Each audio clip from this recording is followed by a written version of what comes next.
प्रसाद सेमवाल से दीपेंद्र सिवाज की बातचीत।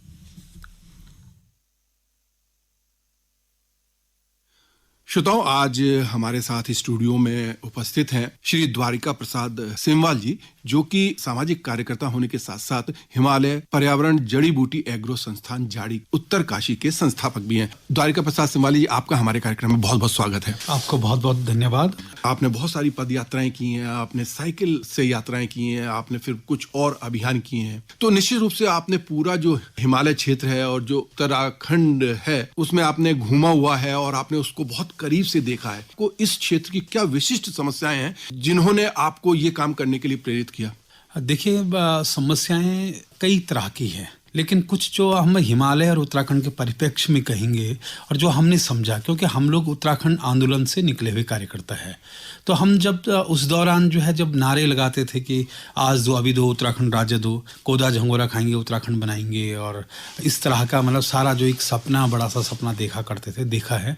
तो उसके बाद जैसे ही राज्य का आंदोलन समाप्त हुआ, हमें राज्य मिला, तो उसके बाद हमें बहुत सारी समस्याएं दिखी और समस्याओं को एड्रेस करने की जरूरत पड़ी कि सरकार के साथ मिलकर के, जो चुनी हुई सरकारें थी, जो जनप्रतिनिधि थी, क्योंकि क्या था कि नया राज्य था, नया सिस्टम डेवलप हो रहा था, तो फिर ये सारी समस्याओं को हमें जोड़ना था। जैसे सबसे पहली समस्या है पहाड़ की जोत का और पहाड़ के उत्पाद का, उनकी मार्केट का, और उनको जो पूरी तरीके से उनका जो लागत मूल्य नहीं मिल पाता। नंबर 2, पहाड़ के भोजन की पहचान का और उसे आर्थिक जरिया बनाने का। तीसरा था सबसे बड़ा जो जंगली जानवरों का।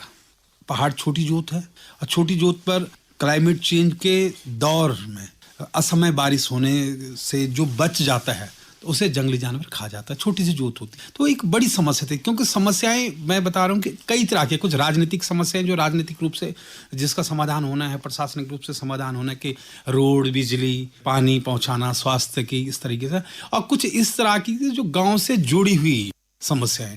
तो इन समस्याओं को लेकर के फिर हमें सामाजिक रूप से इस क्षेत्र में आना पड़ा। 2000 में उत्तराखंड बना और उसके बाद आपने निश्चित रूप से ये देखा होगा कि उस तरह के रिसोर्सेज अभी भी सरकार के पास नहीं है और जनता को उसके विकास के लिए जुड़ना चाहिए। तो फिर आपने कहां से शुरुआत की? देखिए, राज्य बनने के तुरंत बाद बात ये थी कि स्थानीय स्तर पर जो संसाधन है उससे कैसे हम रोजगार को प्राप्त करें, और स्थानीय स्तर पर स्थानीय संसाधनों से। तो सबसे बड़ा हमारे पास ये है कि यहाँ का भोजन, यहाँ की फसलें, जो छोटी फसलें हैं, और पोषण का उसका भारी महत्व है, न्यूट्रिशन वैल्यू उसका बड़ा अच्छा खासा है। तो उस दौरान हमने देखा कि क्या हम सरकार के साथ साथ, एक तरफ सरकार रोड, बिजली, पानी, इस तरीके से अपने इंफ्रास्ट्रक्चर को डेवलप करने पर लगी थी, तो दूसरी तरफ हम लोगों ने ये सोचा कि जो हमारी फसलें हैं, जो हमारा भोजन है, कैसे हम उसे थाली का हिस्सा बनाएं, क्योंकि यहाँ पर लाखों यात्री, तीर्थयात्री, टूरिस्ट चल के आता है, बड़ा बाजार हमारे पास है, वो यहाँ पर चल के आता है।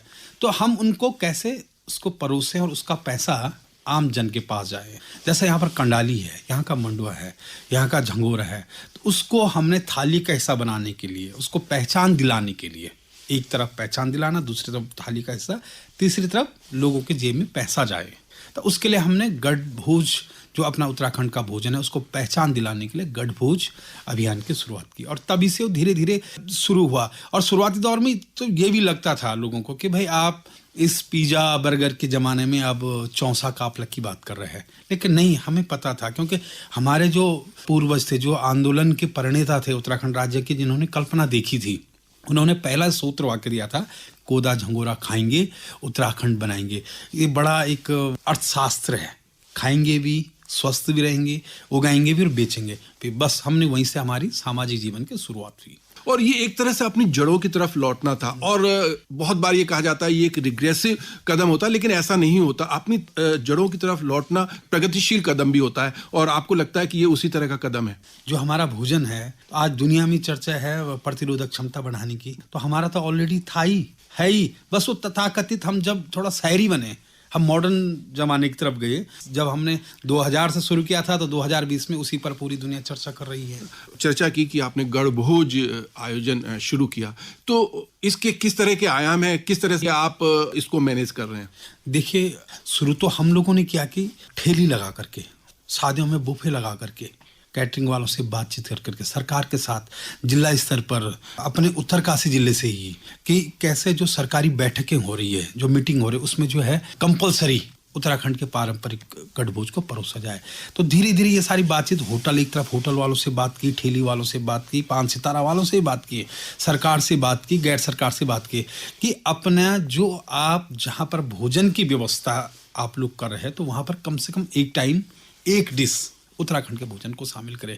तो वहीं से सिलसिला चला और ये जरूर है कि हमने सबसे पहले ठेला लगा करके और खुद प्रशिक्षणों में, बैठकों में परोसने का काम हम लोगों ने शुरू किया। तो वो आज ये यात्रा आज इतनी बड़ी हो गई। उत्तराखंड में कम से कम 15 से अधिक 5 सितारा होटल है जहाँ पर जो है उत्तराखंड के पारंपरिक भोज ऑन डिमांड पर बनता है, होटलों पर, रेस्टोरेंट पर। आप अपने नाम से अब लोग अभियान आपका सफल रहा? सफल रहा। आप देखिए आज की उत्तराखंड में और उत्तराखंडी लोग जो भी शादी ब्याह हो रहे हैं तो उसमें ये जरूर कहते हैं कि भाई गठभोज भी है, शादी में जरूर आएगा। तो आज लोगों ने इसे एक सिंबल के रूप में, जो इसे कल तक दूर भागते थे, आज उन्होंने इसे स्वीकार किया और ये बड़ी सफलता है। आपने बहुत सारी पदयात्राएं की, वो पदयात्राएं शुरू करने के पीछे आपका क्या मकसद था और क्या इस तरह के जो आंदोलन होते हैं उससे जनता का वास्तव में जुड़ाव होता है?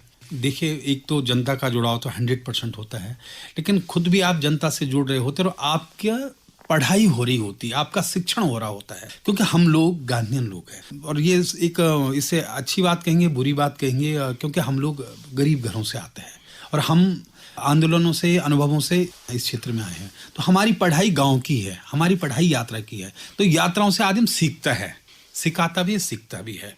तो यात्राएं जुड़ने का और जोड़ने का एक सबसे सरल माध्यम। पहली यात्रा आपने 2004-05 में की थी, जो कि लाखा मंडल से और लंबगांव तक की थी। इस यात्रा के बारे में बताएं और किस तरह का आपका अनुभव रहा था? जी, ये यात्रा असल में 2004-05 की बात है, राज्य बनने के बाद ही। तो उस दौरान लोग जो हमारे हक हकूक है उसको लेकर के कुछ समस्याएं प्रकट हुई थी। तो हमने जानने की कोशिश की और लोगों को अवेयर करने की कोशिश की। तो ये यात्रा लाखा मंडल पांडवों की धरती है। उत्तराखंड में जो है पांडवों का जो है उसे एक थात माना जाता है और पांडवों ने अपने अधिकार के लिए लड़ाई लड़ी थी। तो हमने ये यात्रा वहाँ से शुरू की थी और सरकार से बातचीत करना, लोगों से बातचीत करना कि देखिए हम पर्यावरण संरक्षण भी करेंगे और किया है। हमने उत्तराखंड ने दिया है पूरे देश दुनिया को, और बड़े बड़े जंगल और जंगलों के संरक्षण की संस्कृति उत्तराखंड ने पूरे देश दुनिया को दी। तो हमें इस पर अधिकार भी चाहिए, कम से कम जो हमारे पीढ़ी एक मिलती है हक हकूक, तो वो कम से कम हमें मिलनी चाहिए। तो हम पर्यावरण संरक्षण कर रहे हैं तो उसके एवज में हमें ये जरूर मिलना चाहिए। तो ये सारी बातचीत हुई थी। यात्रा बड़ी सफल रही थी और पहली यात्रा थी और सीखने को बहुत कुछ उस दौरान मिला था कि हाँ, अब हमें इसके आगे भी यात्राएं करनी है। और उसके बाद आपने गंगोत्री से उत्तरकाशी तक की दूसरी यात्रा की 2006 में। तो वो उसी का परिणाम था? हाँ, बस धीरे धीरे बस 2004-05 की जो यात्रा हुई उसके बाद से यात्राओं का सिलसिला जारी हुआ। कोई भी मुद्दा था, ज्यादा लोगों तक पहुंचना और ज्यादा लोगों के उनके सुझाव लेना, उसके लिए यात्रा एक सबसे बड़ा माध्यम था। तो फिर उसके बाद ये सिलसिला चलता रहा। लगातार आपके साथ लोग बाग जुड़ते रहे उससे? जी, मैं यही बात कह रहा हूँ कि यात्रा सबसे जुड़ने का और बहुत सारे लोगों को अपने से जोड़ने का एक सबसे सरल माध्यम है। आपने कुछ साइकिल यात्राएं भी की? जी, पैदल यात्रा और फिर साइकिल यात्रा। देखिए, असल में साइकिल यात्रा और पद यात्रा, तो जो पद यात्रा अपने पहाड़ी क्षेत्र में साइकिल संभव नहीं है, और साइकिल लंबी दूरी की यात्रा के लिए और कम संसाधनों में हम कैसे लंबी दूरी की यात्रा तय कर सकते हैं, और उसे तय करने के लिए हमने साइकिल यात्रा चुनी। और बड़ा इंटरेस्टिंग कहानी है साइकिल की, क्योंकि मैं तो पहाड़ का लड़का था उस टाइम, युवा। ये था कि साइकिल तो हम लोग कभी शहर में आते थे बचपन में, तो तब 1 रुपए में किराए में लेकर के सीखने की कोशिश करते थे। साइकिल चलाना नहीं आता था। ये मैं बात कहूँगा इसकी, मेरे गुरुजी पद्मभूषण डॉक्टर अनिल प्रकाश जोशी जी है। तो मैं एक बार गुरुजी से बात कह रहा था कि गुरुजी मुझे देश के बारे में जानकारी चाहिए, मुझे कुछ किताबें बताओ। तो गुरुजी ने झटक से कहा कि बेटा नहीं, यार ये किताब ये कुछ नहीं है, आप जो है ना जो यात्रा करते हैं उसका दायरा बढ़ाइए। आपने जो राज्य भर में यात्रा की उसका दायरा बढ़ाइए आप। और उसी दौरान सर ने एक यात्रा तय की थी कि हम जम्मू कश्मीर से देहरादून तक एक यात्रा करेंगे। वहाँ पर एक बड़ा अच्छा प्रयोग हुआ था। तो सर ने कहा कि द्वारिका चल सकता तो चलिए। तो मैं झटक से तैयार हो गया। तो लेकिन मुझे साइकिल चलानी नहीं आती थी। बड़ा ये था कि साइकिल यात्रा में भी जाना है, बहुत सारा रिस्क भी था।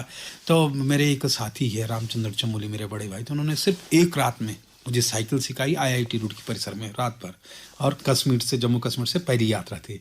तो वहाँ से शुरू हुई, तो धीरे धीरे एक पूरे देश में बड़ी यात्राएं की। लेकिन ये है कि साइकिल और पद यात्रा में ये फर्क है, लंबी दूरी तय करने के लिए और जीरो संसाधनों में साइकिल। अच्छा, जब ये तमाम तरह की यात्राएं होती हैं तो एक तरफ तो जो आपका कॉज होता है वो कहीं ना कहीं उससे सफल होते हैं और उससे लोग बाग जुड़ते हैं, सरकारों का और तमाम लोगों का ध्यान भी आकर्षित होता है। लेकिन ये यात्राएं आपको खुद को भी बहुत समृद्ध करती हैं और आपको देश दुनिया को जानने और समझने का मौका देती हैं।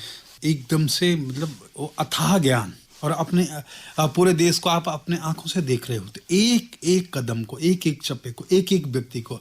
मुझे याद है कि बेंगलोर से पहले होसूर पे जो है हमारा टायर पंचर हो गया था, और फलानी जगह फलाना परिवार है, या बंगाल का फलाना परिवार है, उसने ये बात कही थी। सफल केस स्टडी है, या नदियों के जो बुरे हालात उस दौर में थे, तो वो सारा देखने को मिला। और ये मान के चलिए आपके एक पहाड़ का व्यक्ति कन्याकुमारी से यात्रा शुरू कर रहा है, वो पहाड़ को पहुंच रहा है, बंगाल से यात्रा शुरू कर रहा है, तो पूरा जो अनुभव है, एक तो आज गूगल का जमाना है कि हाँ साहब गूगल का ही मान लेते हम लोग, और दूसरा आप जो है अपनी आंखों से, अपने पाँव से चल के आ रहे हो, तो बड़ा बड़ा अंतर होता है। एक आपका अभियान है बीज बम अभियान जी, इसके जी। बारे में कुछ बताएं। देखिए, हाँ, ये बड़ा यूनिक अभियान रहा पूरे राज्य और देश में, कि उत्तराखंड के साथ साथ जब हमने वो यात्रा की कन्याकुमारी से उत्तराखंड, देहरादून, जम्मू कश्मीर से देहरादून, और पश्चिम बंगाल से देहरादून, और पूरे राज्य भर के, तो एक कॉमन समस्या पूरे राज्य में थी, वो थी जंगली जानवरों, मानव और वन्य जीवों के बीच जो संघर्ष बढ़ा हुआ है, वो है मूल रूप से भोजन का। देखिए, हम ये सच्ची बात हमें स्वीकारनी पड़ेगी कि हम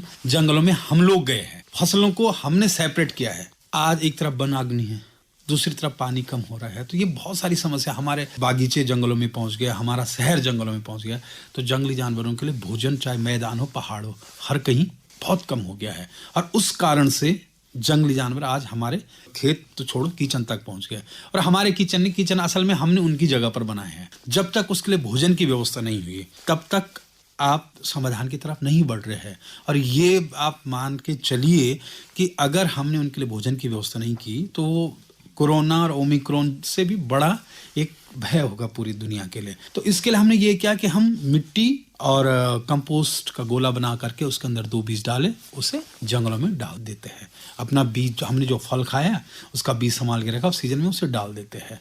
इसमें कोई खर्चा नहीं है। खेल खेल में आप पर्यावरण संरक्षण की बात कर रहे हैं, तो बस यही बीज बम है कि आपके पास फल है, सब्जी आपने खाया, उसका बीज संभाल के रखे, उसे जंगलों में डाल दो, क्योंकि हमें उनके लिए भोजन की व्यवस्था करनी है जिनकी जगह पर हम बसे हुए। उत्तरकाशी से शुरू हुआ अभियान आज 18 राज्यों में पहुंच चुका है, और लोग जुड़ रहे हैं, और हम सरकारों से भी निवेदन करें इसे कंपलसरी करें, क्योंकि एक बार में अगर लाखों करोड़ों बीज बम पड़ते हैं, तो कहीं ना कहीं वहाँ पर अच्छी मिट्टी भी पहुँच रही है, उसका रेशो 60% भी सक्सेस का है, तो बहुत बड़ा रिजल्ट देखने का।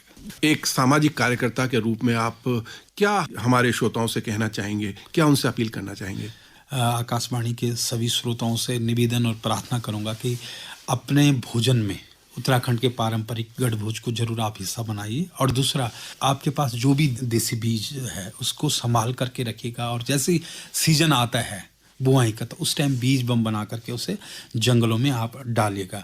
और तीसरी एक बड़ी बात जो रह गई थी कि हम लोग पानी को लेकर के भी एक बड़ा अभियान होता है हम लोगों का, कि अपने प्रियजनों की याद में एक पानी का तालाब बनाने का। पानी की जो समस्याएं आने वाले समय में हो रही है, पेड़, पानी, पर्यावरण, तो इसको लेकर के भी आपके बच्चे का बर्थडे है, प्रियजनों की याद में कहीं पर भी एक छोटा तालाब आप जरूर बनाइए। और ये जो 2022 है, इसको हमें अभी कोरोना से भी लड़ना है, हमें अपने रोजगार की व्यवस्थाओं से भी लड़ना है, तो मैं 2022 की शुभकामनाएं दूंगा। द्वारका प्रसाद सिमवाल जी, आप हमारे स्टूडियो में आए।